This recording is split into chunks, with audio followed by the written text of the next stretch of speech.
of the trees regarding our gender identity and sexuality. When there's no place like home, empty air, an empty establishment. Friends with Dorothy, fighting for your civil rights.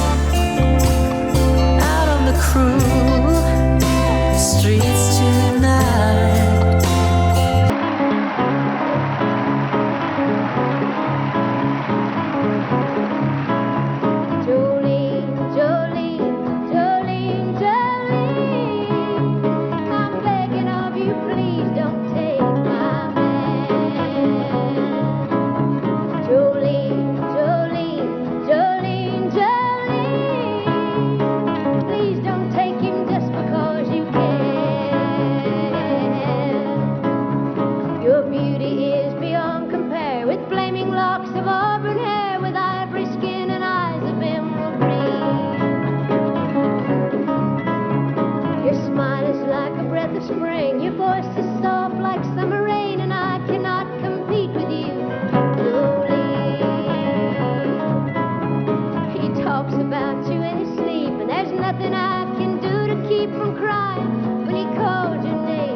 That beautiful piece of music you've heard by Dolly Parton is the intro to let you know that it's not well known that Dolly had a sister that she was separated with at birth. Now, we've gone the length and breadth of Ireland, and we have managed to connect with Dolly's long-lost sister, and that's Tina D Parton, who is my guest today. So, Tina, welcome to LGBTQ+life, and welcome to Dublin City-FM.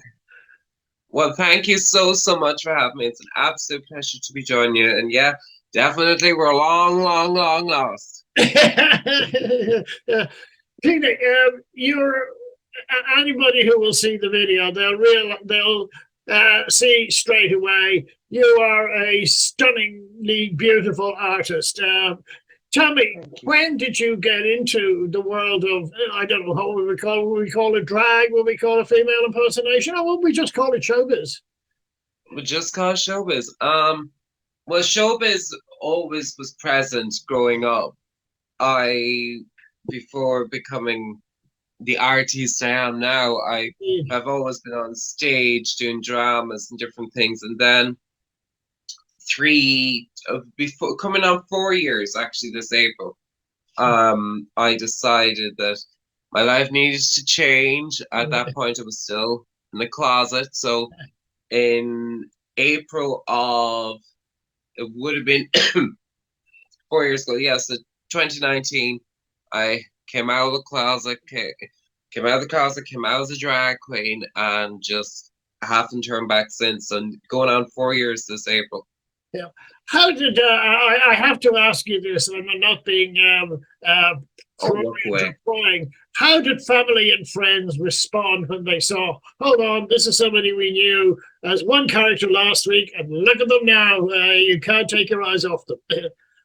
Oh, thank you. It's definitely there was mixed responses, and of course, being from the Midlands, it takes a time. It takes a while for people to process things, but now, like thankfully, now we're in a good place, and everyone understands what I do. I kind of didn't give them a choice really. It was kind of like, take me or leave me. Yeah. Walk, I don't mind. Yeah, well, something what I'm calling the COVID dividend. I've done over the last couple of years. I've managed to connect with different rural, or shall we say, non-metropolitan communities. And one was in Yeah, Kilkenny, another one was in two were in Tipperary. I think there was another one in Carlow. It seems like there's a great dynamism with the LGBTQ plus community in your area. What's your thoughts on that? Is that recent, or is that been gradually coming along? I think to be honest with you, it's gradually coming along, and especially in the last 10 years, and then after the recent marriage referendum a couple of years ago, like it was going to happen, Mhm. and no matter what people may think, regardless of religion, whatever, unfortunately, people need to wake up that society changes. And in the rural areas, especially, like the areas that you just said, people need to realize that there is members of our community everywhere. Absolutely And everywhere. that's it. Yeah, And, and that's it. And it's not just the typical young gay person or the young lesbian. no. We now have more members of the trans community. Mhm. Absolutely. Well, it's interesting you should say that, because I think back in 2012, I was working with TENI, the transgender organization. And that was one of the things we were in some ways surprised and in other ways delighted to discover, that there were actually trans people living on farms out in the very west of Ireland. And nobody had ever really got their head around that. We always assumed that trans was essentially an urban area. But um, isn't it so good that now people have, not only they have visibility, but they also have a community that they can connect with? Yeah. Oh, absolutely. Absolutely. I think you see, and it's like areas you just mentioned, like the west of Ireland, where it can be very recluse. Mhm. But there's a double-sided coin there, because some people prefer to kind of stay and do their own thing, and Mhm. stay away from society. There is options, but like you said, the community now is Mhm. phenomenal, and thanks to the likes of social media, where groups can meet, and if they don't want to meet in person, they can actually meet virtually, which Mhm. is fantastic. Yeah, well, as I said, that's what I'm calling the COVID dividend. We didn't have to, get all sweaty palms and go down to Yeah, the meeting room. We could just, like we're doing here now, we could just connect with them, absolutely. and without any problem at all. And if we don't like the person, we just switch them off. It's great, isn't it? Yeah, Yeah, that's it. That's it exactly. It's like a great phone call. yeah. From a professional point of view, Tina, are there many venues in the Midlands, particularly, or are you focused on the entire scope of the island for your style of entertainment? Well, for me, it's it's a good question, because for me, for the last 4 years, I've actually only performed in the Midlands maybe 3 or 4 times. Okay, Like in the county of Offaly, I've only performed once, and that was okay. to a hen party. Um, I 2 years ago, I signed with the company dragqueens.ie, which is a famous now organization. And then starting from January, my manager, which is Sean Mullen, is taking over, and we are planning on taking brand new shows to the Midlands. But in regards to what you just asked, For me, in the past, I've kind of stuck to stay a kind of away from the Midlands for the simple reason that sometimes it's better to stay a little bit away from home I agree. because while some of my family do know what I do also have younger members of the family, the cousins and different things that don't know what I do, and it's one of those subjects where you kind of go, look, better to stay away. Yeah. Well, as I say, it's one of those subjects where over time, I think people will not only get to understand better, but they'll get to appreciate better because. So, where would you normally perform then, Tina? Are you performing in places like Waterford, Cork, Galway, Limerick? Yeah. At the moment, my new stomping ground is Waterford and actually Wexford now for the next year. So, for example, starting from January, I'm the new resident host in the Crown Bar in Wexford, and that's where my shows are going to be. Is that in Wexford? Yeah, Wexford Town. Brilliant. Yeah, because I went to Wexford Pride this year because I've been doing some work with the Wexford LGBT community, and I have to admit I had an absolute ball. The weather was phenomenal. The people were fabulous. And I even knew several of the acts that were performing. So what can you say? But no, they're a lovely group down there. But when I spoke to them originally about a year ago, they were saying it was slow to get off the ground and it was slow to be organised. What's your experience in Wexford, Tina? Wexford is like any town. It's just a place that needs a little bit of a push in the right direction and given a chance.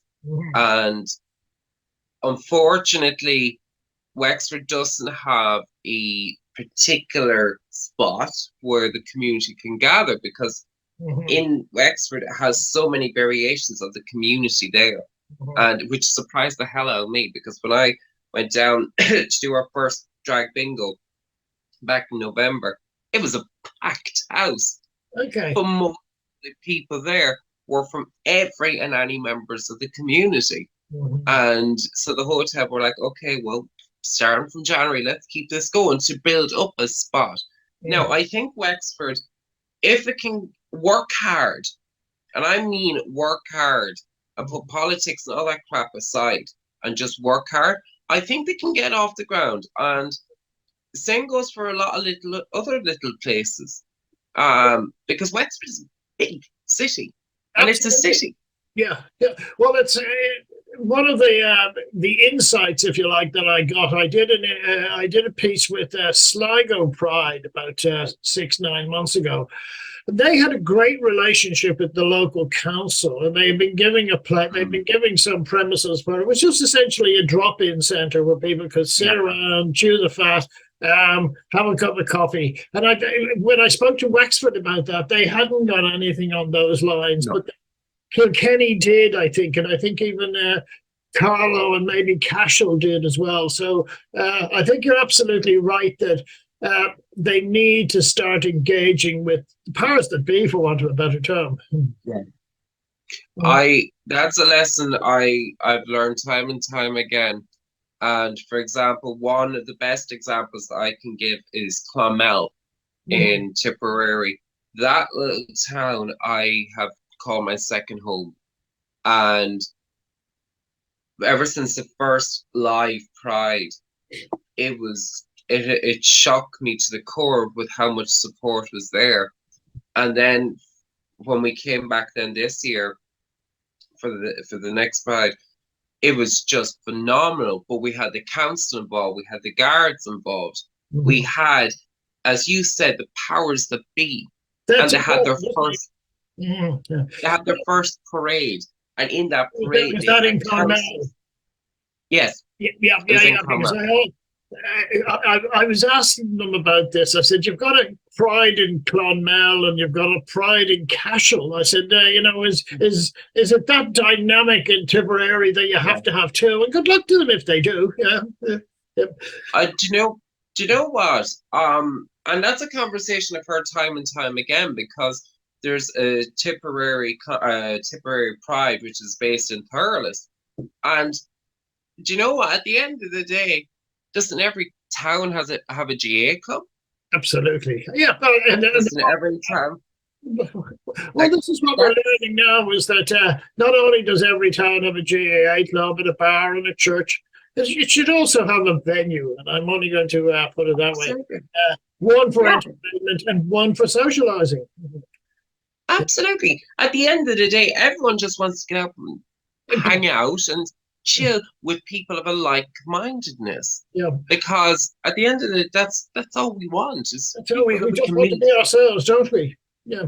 Well, something I was very pleased to see when I was talking to the people in Tipperary, they had got on board with one of the multinationals, and I think they're called Boston Scientific, and they were very supportive. And isn't that great to see that the community are getting in there?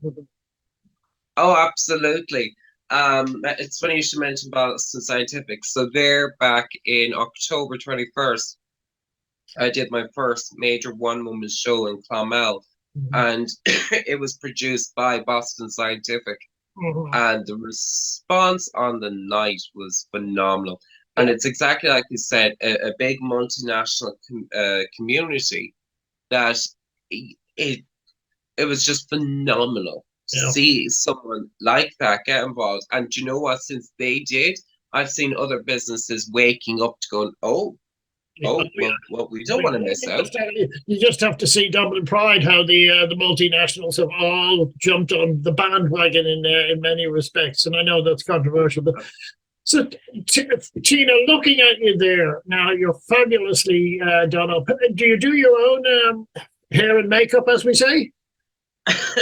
Makeup, yes. Hair, no. I was never blessed with that gift. Yeah. I can do a few touch-ups, but no. I have wig designers around the world, so I have about 8 to 9 different designers. So when one's not happy with me, I go to another one. Absolutely. Well, it's like Lidl and Aldi, isn't it?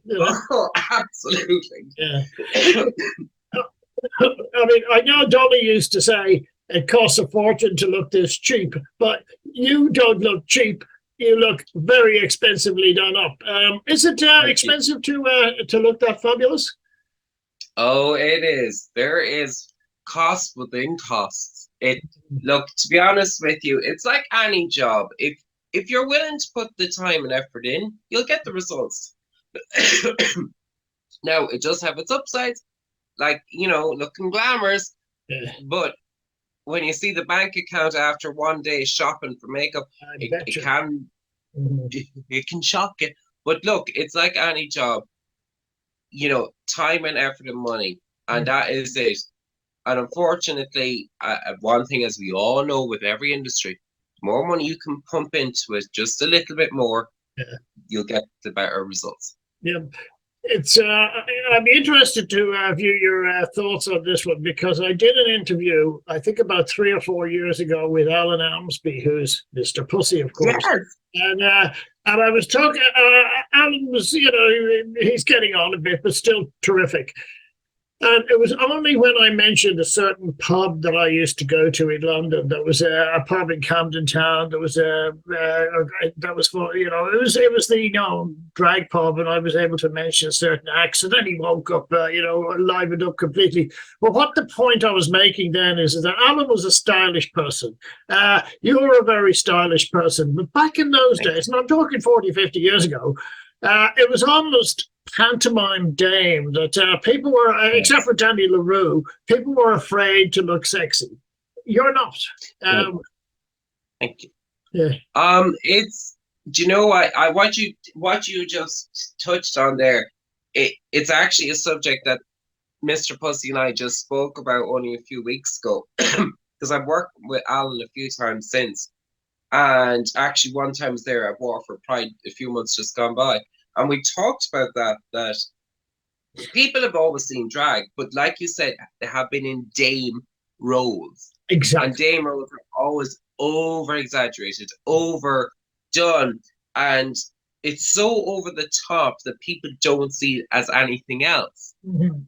They just go, "Oh, that's the man dressed up." But when it comes to the world of drag, because there is so many diversities within the art of drag, it's like art itself. You'll have your classic artists, like you could have, Leonardo da Vinci's Mona Lisa, but then you'll have Picasso's painting.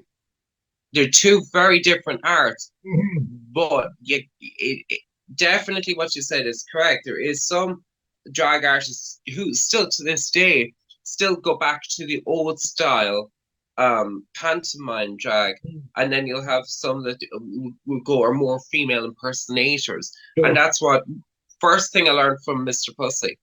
I sat down, we were on a train from Dublin to Tralee to do a show, and I said, "How long have you been a drag queen?" And he goes, "No, darling, no. I'm a female impersonator." And he corrected me there and then. And that's what started us on the subject. And we spoke about Danny LaRue and Lily Savage, the major artists of the day in England, of course. And it definitely is a subject that always, even to this day, that kind of causes a little bit of a rulia with certain people, because some people still believe that that's the way drag should be, the pantomime drag. And then you'll have Mr. Pussy's, cabaret style. There's so many different styles of drag that it's both magical and wonderful. It just people need to give it a chance, really. Absolutely. Well, I used to live in Sydney years ago, and Wow. and there was a place there, and ironically, it was established and set up and run by one of the major gangsters because they know how to make money. And it was a place called Les Girls, and they had, you would not be out of place there because they focused on glamour, they focused on entertainment, and I think the rest of the world has caught up with that because people, visitors to Sydney, that was one of the most, the Opera House and Les Girls were the places you went to. Yeah. So tell me, Tina, we can see here from the background you do bingo and you do various things. Would you have a typical show, or how would you describe your genre of entertainment? Okay, so I tell people I'm a showgirl, and when it comes to showgirl, I can put on a show, I can talk the talk. Yeah. I'm definitely my grandmother's granddaughter in that respect. I can talk for Ireland, England, and Scotland. When you come to one of my shows, you not only get entertainment, you get comedy. If it's a bingo show, you'll get a classic game of bingo, but done in such a way that between the comedy and hilarity, you just fly through and you don't even realize you're playing. You get performances, and depending on the night, if I'm doing maybe Eliza Minnelli act or Dolly Parton, I'm definitely an older school entertainer in that respect, but also I'm a Shanos dancer, so you're going to get Shanos dance with the brush dance or whatever it may be. So you get a mixture of everything, really. The festive season is probably a very big season for you. So tell us, so we can share with the listeners some of the events you might have after the 16th of December and up to, so shall we say, the end of January. So to people from all over the place go and see you. Perfect. Apologies. I'm like yourself, battling egg cold. So, where am I? Jesus, sorry. On the 17th of the Saturday, I am in Limerick and Kilkenny doing hen parties.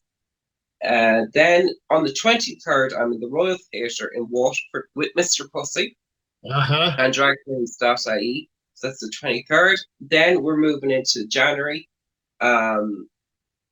Now, I do have a lot of private shows, but public shows on the 13th, I'm in Clonmel for a drag bingo show in the Coachman Inn.